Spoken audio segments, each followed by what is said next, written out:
Hello chefs, welcome back to Spank the Tomato.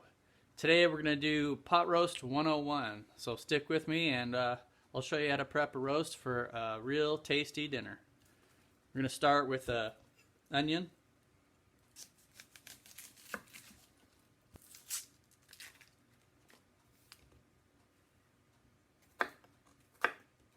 Slice it up in some chunks,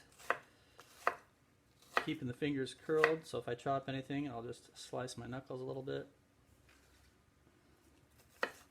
instead of chopping off fingers. Okay, so coarse chop on the onions, and a little tip is to scrape with the back of the blade so you don't dull your nice sharp knife. I've got my special Spank the Tomato seasonings prepared for beef, and we're also going to do some garlic.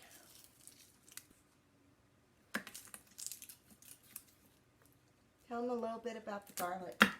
Our garlic is from a local organic grower. It's German garlic, which is a little bit spicier. Has a little bit more heat to it, but it tastes really good and it goes well with the beef. And to peel these, you guys probably already know, but just smash them a little bit, peeling comes right off. It's the season for pot roast now. And they're very good for leftovers. You can make sandwiches, tacos, a whole bunch of cool things we'll show you how to do with your leftover pot roast. We love leftovers. Just a rough chop on this. We'll be searing all this in the pan as our pot roast is getting blackened. Okay, we've got a nice coarse chop on that. Back of the knife. Garlic in to our holding container. Onions in the same. We have our roast. We've dried the roast off with a paper towel so it will accept the spices and they'll stick to it a lot better. So we pat that off real quick, dry the outside, and hand it off to my lovely assistant. Thank you. We'll pack that all the way around the outside of the roast. So just push it on there. Do all sides, and we'll be searing those flavors in on the stove. Pack those spices on. Get them in there nice and tight. Genius. Experience. Okay, from here we're going to go over to our stove where we have a pre-seasoned cast iron pan waiting to sear. Okay, we have our seasoned and preheated pan ready to go. The roast has been packed with spices and we're going to show you how to sear it now. So, roast into the pan. Should have a nice sizzle going, but you don't want it too hot. And we're going to sear that on all sides. Nothing like a good seared roast in the middle of winter. There's so many things you can do with the roast. We put it in the slow cooker with the potatoes and carrots. We're going to put the onions and garlic in and fry those off at the same time. We chopped these earlier, and it'll just add to all the flavors. Keep everything nice and moist and add a little bit of flavor to our roast.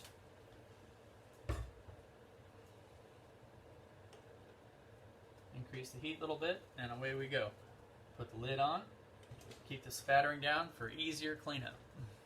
Flipping her again after 10 minutes of searing.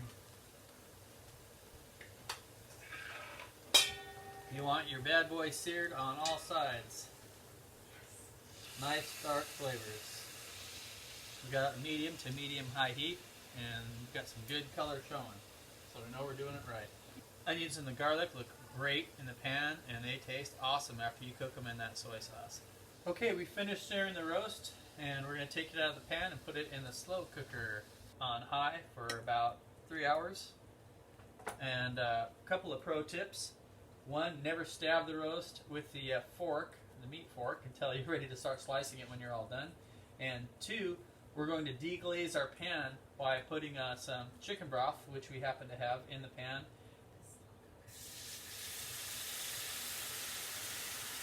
Alright. And we'll just scrape the bottom of all that goodness from searing the meat, onions and the garlic, All that really tasty stuff is going to go in the slow cooker with the roast. Dump it right over the top. We put the blood of the roast in the slow cooker as well. Try not to waste anything. The chicken broth that we are going to put in, we boiled off from the last chicken bone that we had, and we'll show you how to do that in another video. Very handy to have broth on hand. We pulled ours out of the freezer. Spicy's grabbing me a pot holder. Thank you. Cast iron is very hot. A lot of flavors in there. Now we're going to add the chicken broth and just pour that right over the top.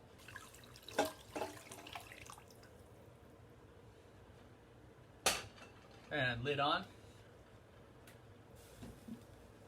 Temperatures at high for about 3 hours. Spank the bell. Comment so we can get to know you. Click like. We only need 78 more subscribers and we get a free trip to the moon. Actually, a lot of YouTube opportunities open up for us. So salsa, what do you like the best about my beef veggie soup?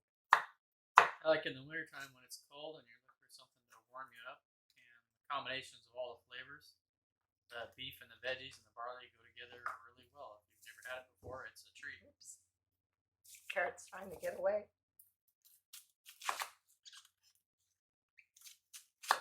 Now on my onions, I am not a huge fan of onions that are big and mushy when they're cooked.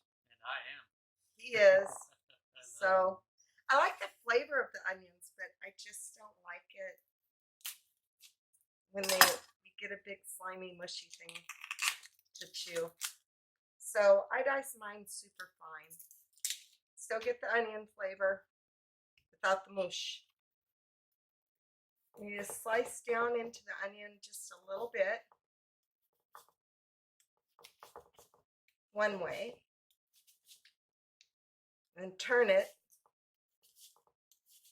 to get your little squares.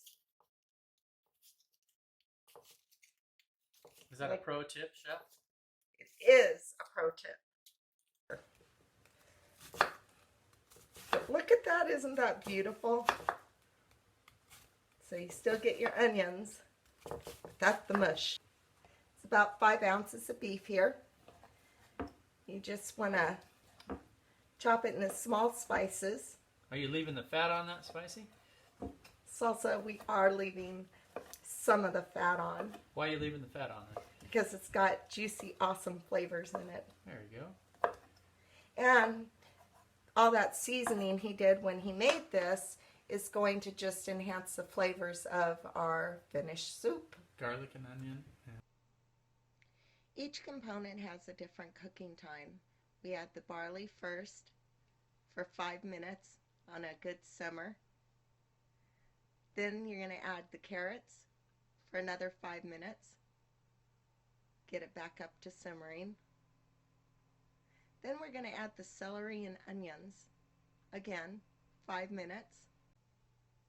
We're adjusting the temperature depending on what it needs each time we add something. I do not want the soup to a full boil, so you'll see me turning it down or turning it back up as I add something and it cools down.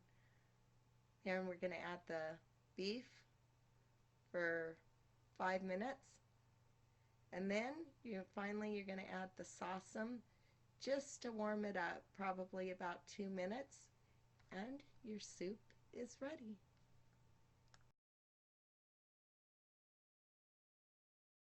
Spank that tomato, spank that tomato, spank that tomato. Man, I am out of shit to say. Why are we doing this? Because you're nuts. Blame it on me. Welcome to the club. Don't forget to sign in at the front desk.